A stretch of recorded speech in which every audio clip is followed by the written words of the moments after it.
जय श्री माता जी.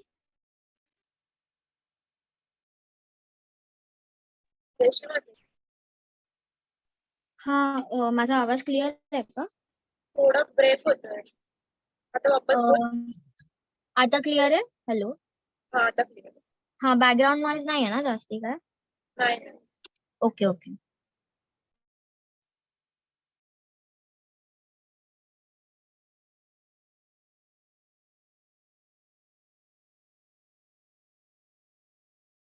जय श्री माता जी.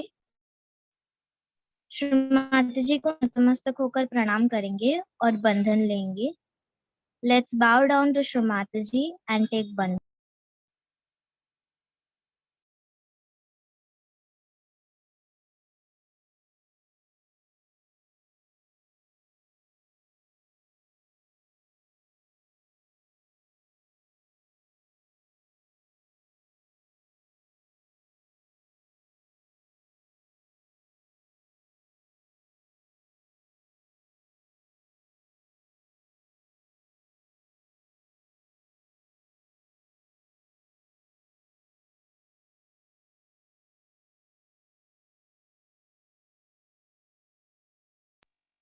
तीन महामंत्र और श्री गणेश मंत्र.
हम हमारा दाहिना हाथ धरती माँ पर रखेंगे और बायां हाथ श्री माता जी की ओर।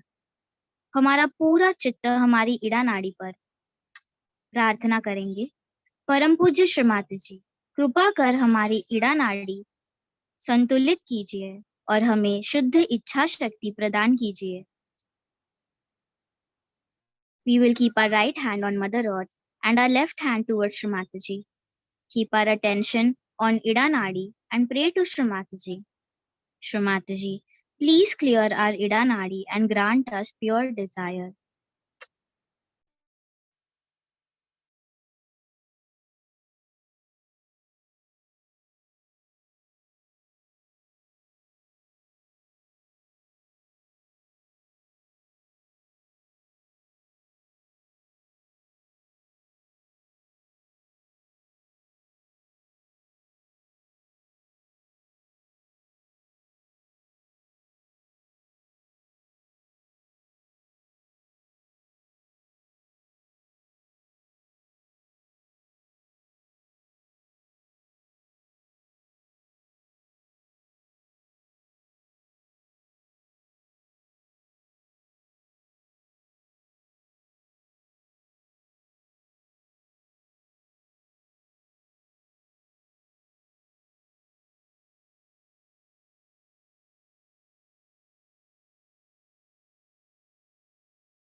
अब हम हमारा दाहिना हाथ श्री माताजी की ओर करेंगे और बायां हाथ आकाश की ओर। पूरा चित्त पिंगला नाड़ी पर। प्रार्थना करेंगे, परम पूज्य श्री माताजी, कृपा कर हमारी पिंगला नाड़ी को शुद्ध कर हमें शुद्ध कार्य शक्ति प्रदान कीजिए।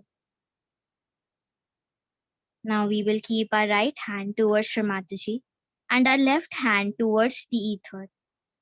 Keep our attention on Pingla Nadi and pray to Shri Mataji. Shri Mataji, please clear our Pingla Nadi and balance our right channel.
अब हम दोनों हाथ श्री माताजी की ओर करेंगे, चित्त को सहस्रार पर रखेंगे और प्रार्थना करेंगे, परम पूज्य श्री माताजी, कृपा कर हमें पूर्ण संतुलन प्रदान कीजिए, हमें निर्विचार स्थिति में लाइए। We will now place both the hands towards Shri Mataji and turn our attention to Sahasrara and pray to Shri Mataji. Shri Mataji, please give us complete balance and bring us into a thoughtless state of mind.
इसी ध्यान की स्थिति में अब हम श्री माता जी की अमृतवाणी सुनेंगे और उसके पश्चात थोड़ी देर ध्यान करेंगे.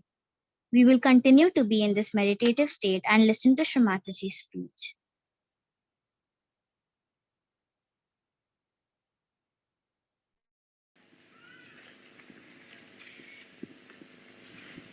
I am spellbound to see all this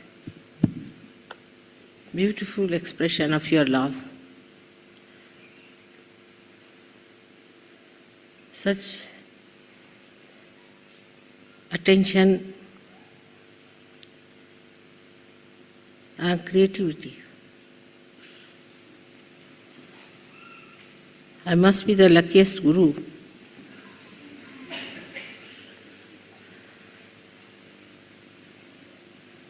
To get the outside nature reproduced here so beautifully.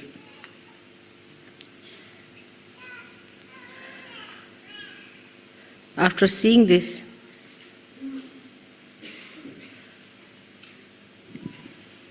no guru can escape complete melting of his heart.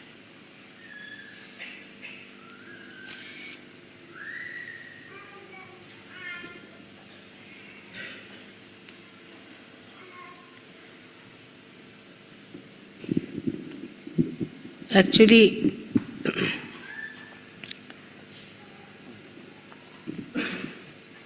my disciples are very clever people.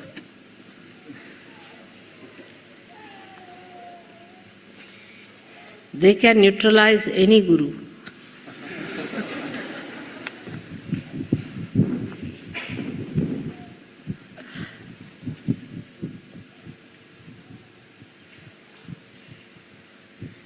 So that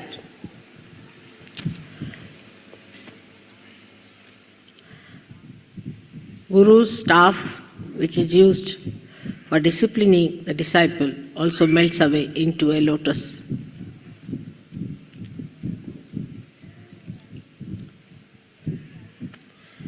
Every time it's such a beautiful surprise to see how Sahajogis are getting one with the divine. The expression of their joy,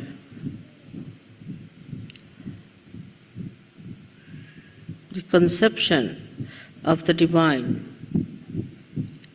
You can see very clearly, this is how I want you all to sit in the kingdom of God as I am sitting today.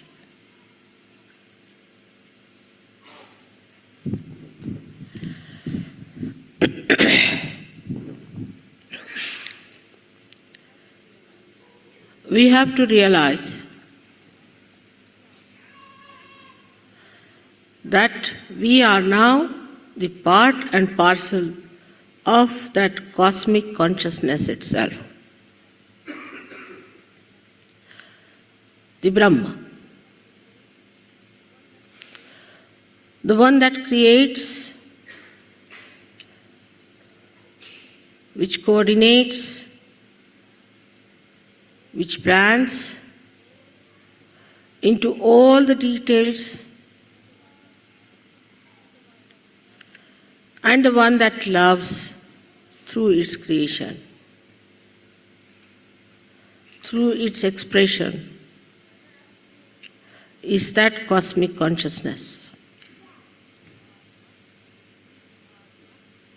We are not only in it, but we can handle it. We can regulate it. We can use it. We can work it out.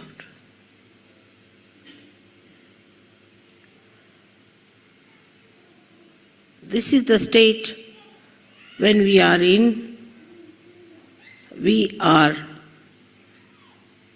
the Guru.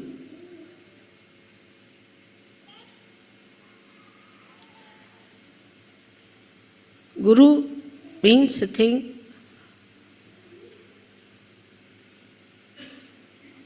which is higher than the gravity of the earth, or stronger than the gravity of the earth.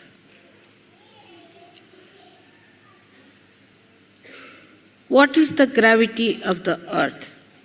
Superficially, when we see that, we understand it as a thing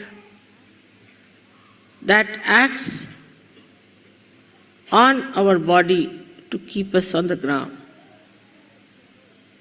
Also, there is a load of a big atmosphere on our head, of many elephants standing on our head.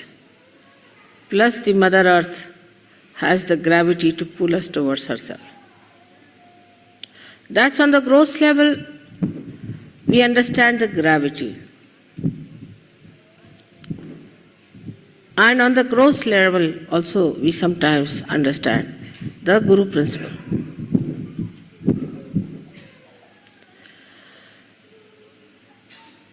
On the gross level, we think a good Guru is that person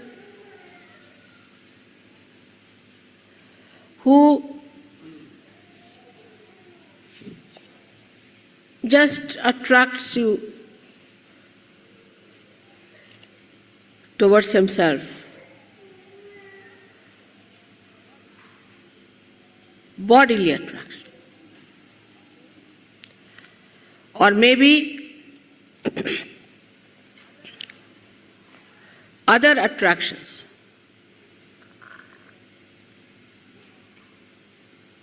Which are gurus. And that's why people always go to the gurus who are false, who are superficial.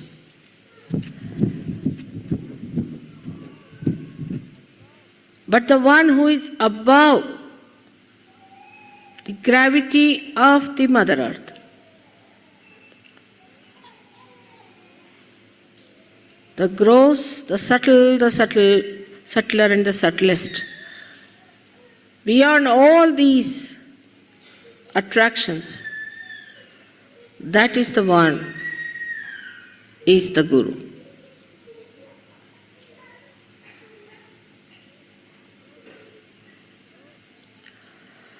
So, in the very gross way, we see that normally people are attracted towards other through the body element.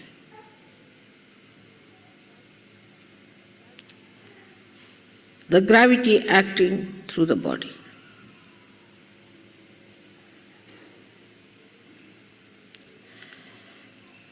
A guru who looks like a cinema actor was very much appreciated. They cannot see the totality of beauty, but just one aspect. The earlier gurus who came as false gurus used to paint their faces even in India. Or they would go to special decorators who would make their hair look like Shankara's jatas, and eyes were painted with big black coal up to this, and the whole body was covered with funny type of a powder. Or they would wear a kashaya, a cloth that was given a color of saffron without using the saffron. In 2 rupees you can get that. And people would be attracted towards such a person. They would carry an elephant. To sit on an elephant, even to add to the propensity of the superficial gravity and walk on the streets. And people would bow to them and give them whatever they wanted.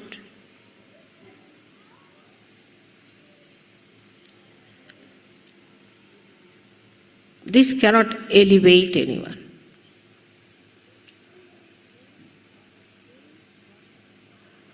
Any body attraction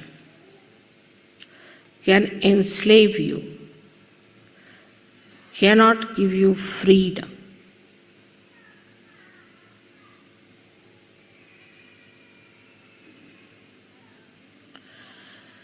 It will give you habits for your body enslavements, and also it will enslave you to your guru. If he knows how to keep attractive in various ways.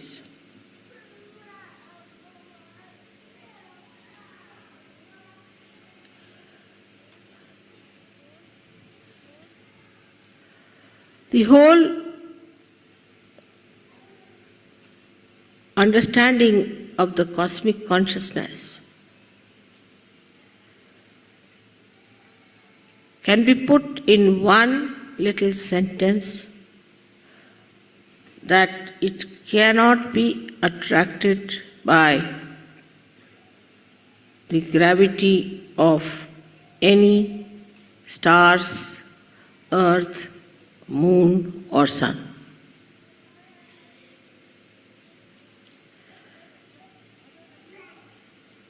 The other attractions one has from the Mother Earth are all for food, greed, lust, materialism at its worst. It comes from matter.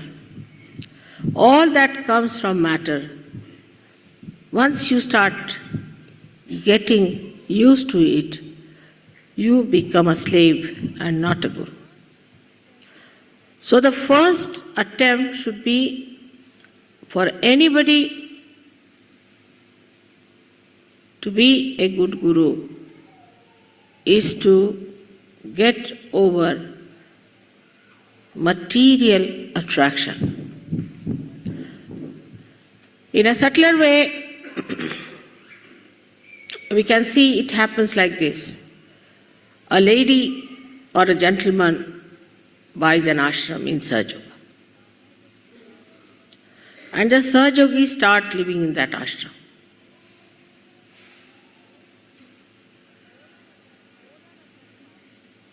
The owner of that house starts worrying about the house and all material things in that house, rather than the emancipation of the disciples or the Sahajogis who are there.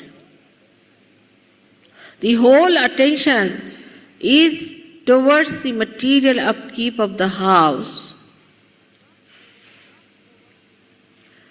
and not towards the emancipation of the Sahajogis who are supposed to rise into the cosmic consciousness. And such a person, if he starts believing that he is the guru, or in any way even a Sahajogi, he is sadly mistaken. Where is your attention is the point. If you are the guru, where is your attention? If your attention is on the correction and the nourishment of yourself and of others, then you are first of all the Sahajogi.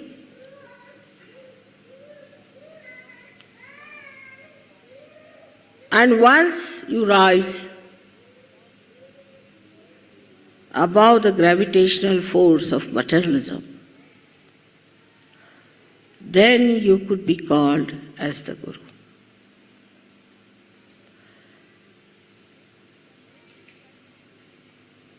Anything that is living has a capacity to rise against the gravity up to a point. That is limited. Like we have seen the trees. They come out of the Mother Earth and grow upward, up to a limited space. Every tree, every type of tree has its own limitations. Cedar will be cedar, and rose will be a rose. Is all controlled by the gravitational force. But there is one thing which rises against the gravitational force, which has no limits, and that is your Kundalini. It cannot be controlled by the gravitational force unless and until you want it to be controlled.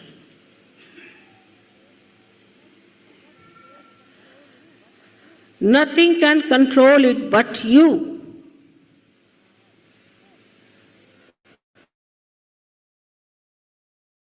And yourself can control it.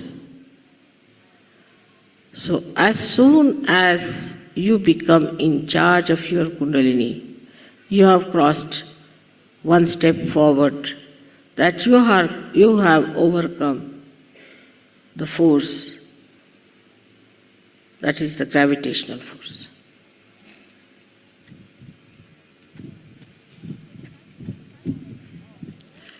Then the cycle of all the 5 elements is bound together. All the 5 elements have to go in a cycle in such a way that nothing is wasted, nothing is spoiled, everything is organized.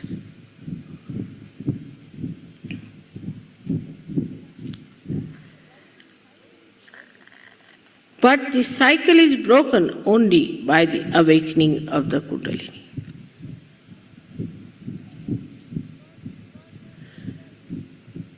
Because you enter into the highest of highest, which is the cosmic consciousness, which you know how to regulate yourself.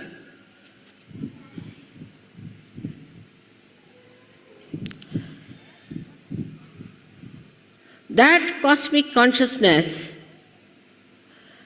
is the Param Tattva, is the principle of all the principles, controls all the principles. So it controls also the principles of all these 5 elements. It controls the Manashakti. It controls the evolution and gives you the power to evolve others. So this great Brahma Shakti is at your lotus feet. Perhaps Sahajogis do not realize what they have achieved. The only difference between a Adi Guru and a Guru, Sadguru I would say, is this, that the Adi Guru knows that he is the controlling power. He knows he is with absolute oneness with the Brahma Tattva, with the cosmic. The authority with which he talks, the complete confidence with which he says things. There is no doubt in his mind. In any one of his teachings, he'll say, I verily say to you, that confidence that I am with the Brahma Tattva, that I am the Brahma, and that I am controlling all that Tattva.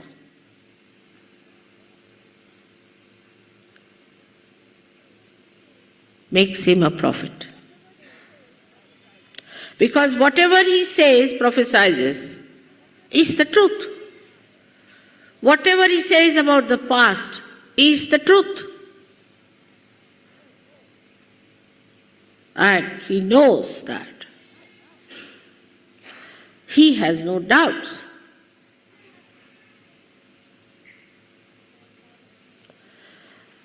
The authority with which Moses talked, authority with which Socrates talked, authority with which Lao Tse talked,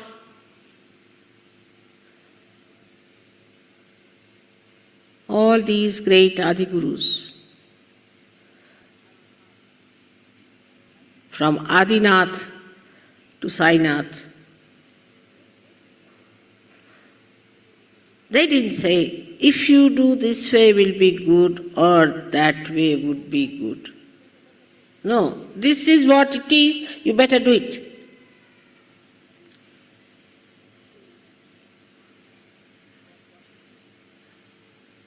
This is what it is.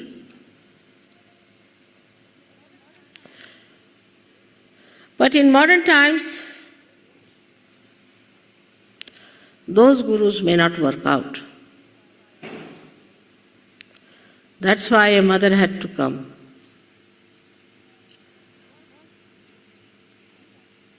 First, to give you realization. Because these gurus did not realize another point, that their disciples not understand them at all. Whatever they are doing out of awe.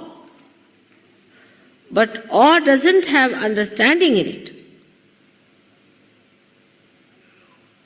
Or even the earlier ones may have had.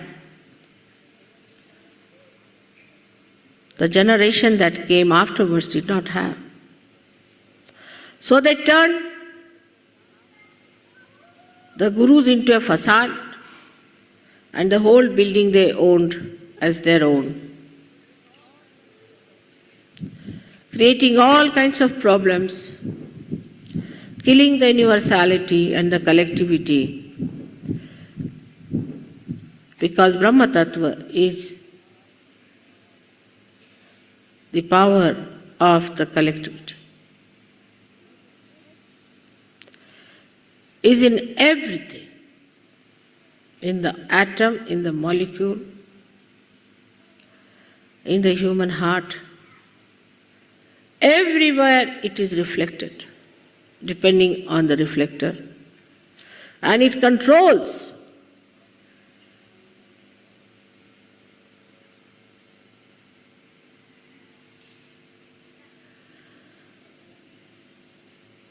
This understanding they had. But the human understanding, perhaps they did not have. That if we today tell them something, they might listen to us, but tomorrow they will forget. So it was necessary that you all should be given realization. Otherwise, also without realization, what's the use? What's the use of talking to people about the colors, those who don't have eyes? So realization has to be given. But it should not be done with diffidence.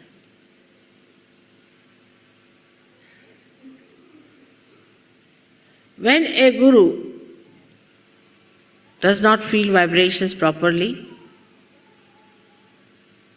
he becomes diffident about giving realization. But even when he feels it clearly, he will not say things with authority. Authority by any chance does not mean aggressiveness. Authority is because you have it, that's why you express it. Like this light is now shining on my face.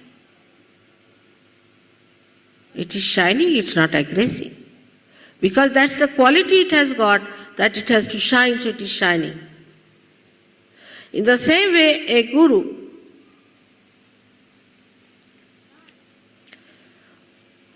shines before the disciples.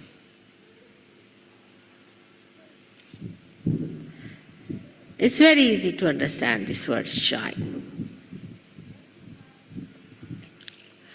When you have something dirty, it doesn't shine.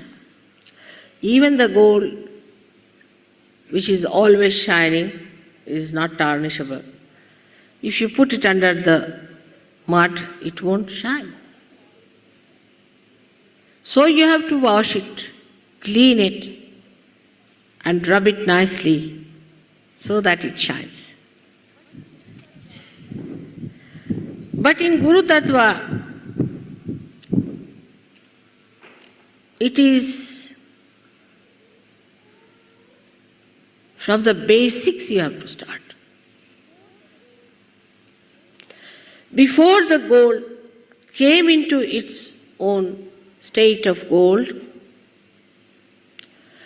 it was mixed with so many other things. So it had to be heated up, melted away, sieved out, and so many processes it had to go through to become gold.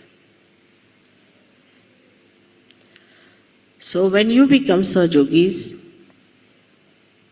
you have become gold. Now the second job is to keep this gold shining. And third would be to get a part in the crown of your mother so that you can never be tarnished.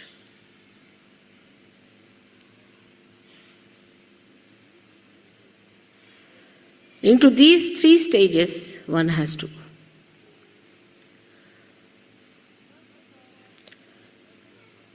First of all, to judge yourself, to be a guru, you have to have a gravity of your own, which is not bound by the gravity of the Mother Earth.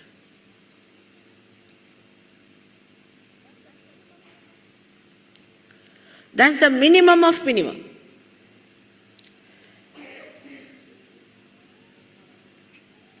Which does not mean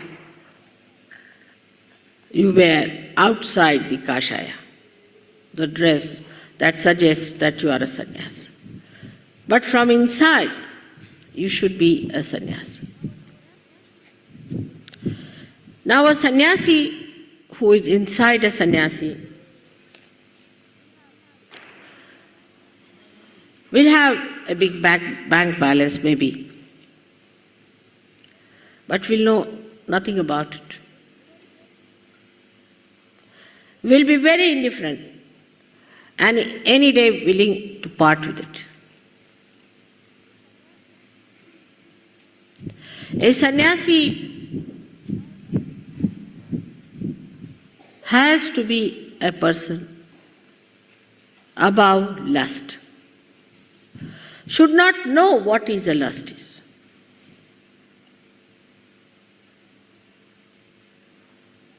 What is this attraction of lust is? that through his Kundalini and Muladhara, he can achieve it.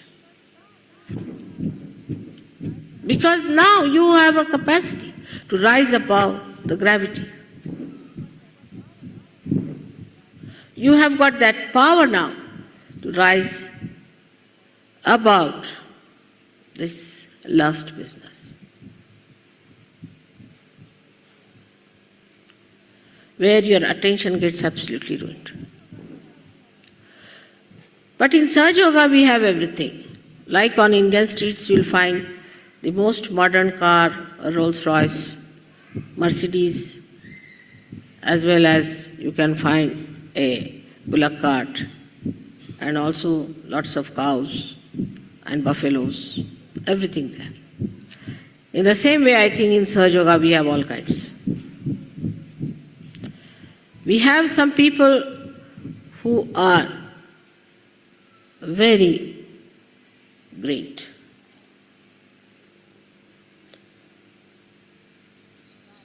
And try to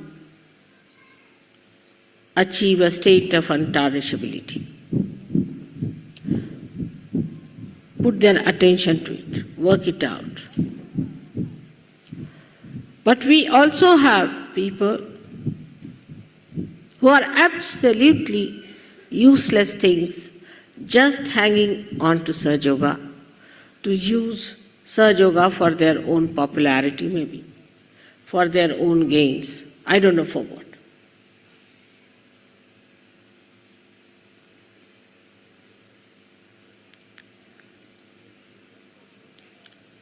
I have seen people who give lectures in the name of Sahaja Yoga and are badly caught up.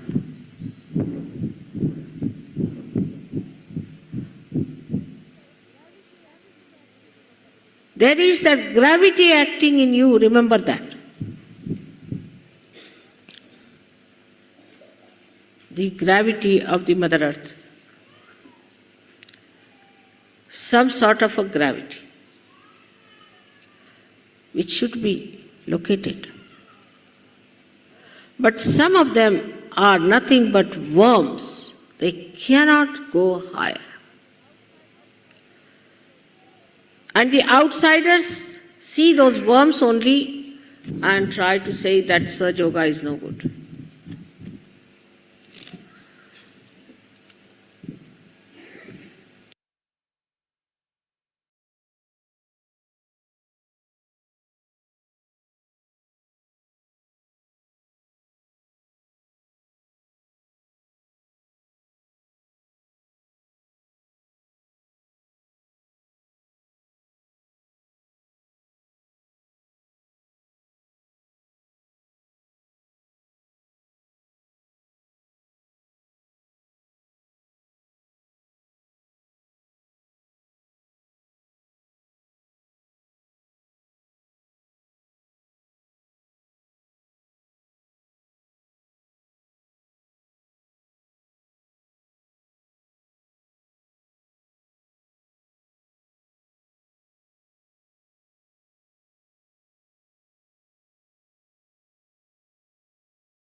श्रीमाता जी, आज के ध्यान में आपने हमें निरानंद प्रदान कर हमें संतुलित किया, इसलिए हम आपके ऋणी हैं, आभारी हैं।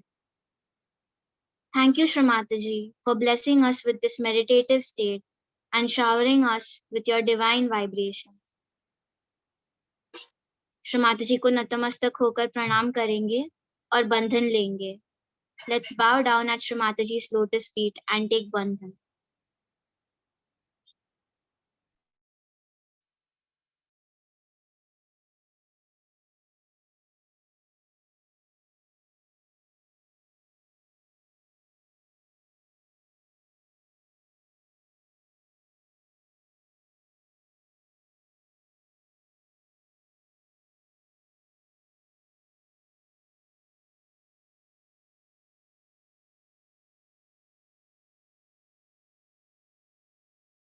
जय श्रीमाता जी.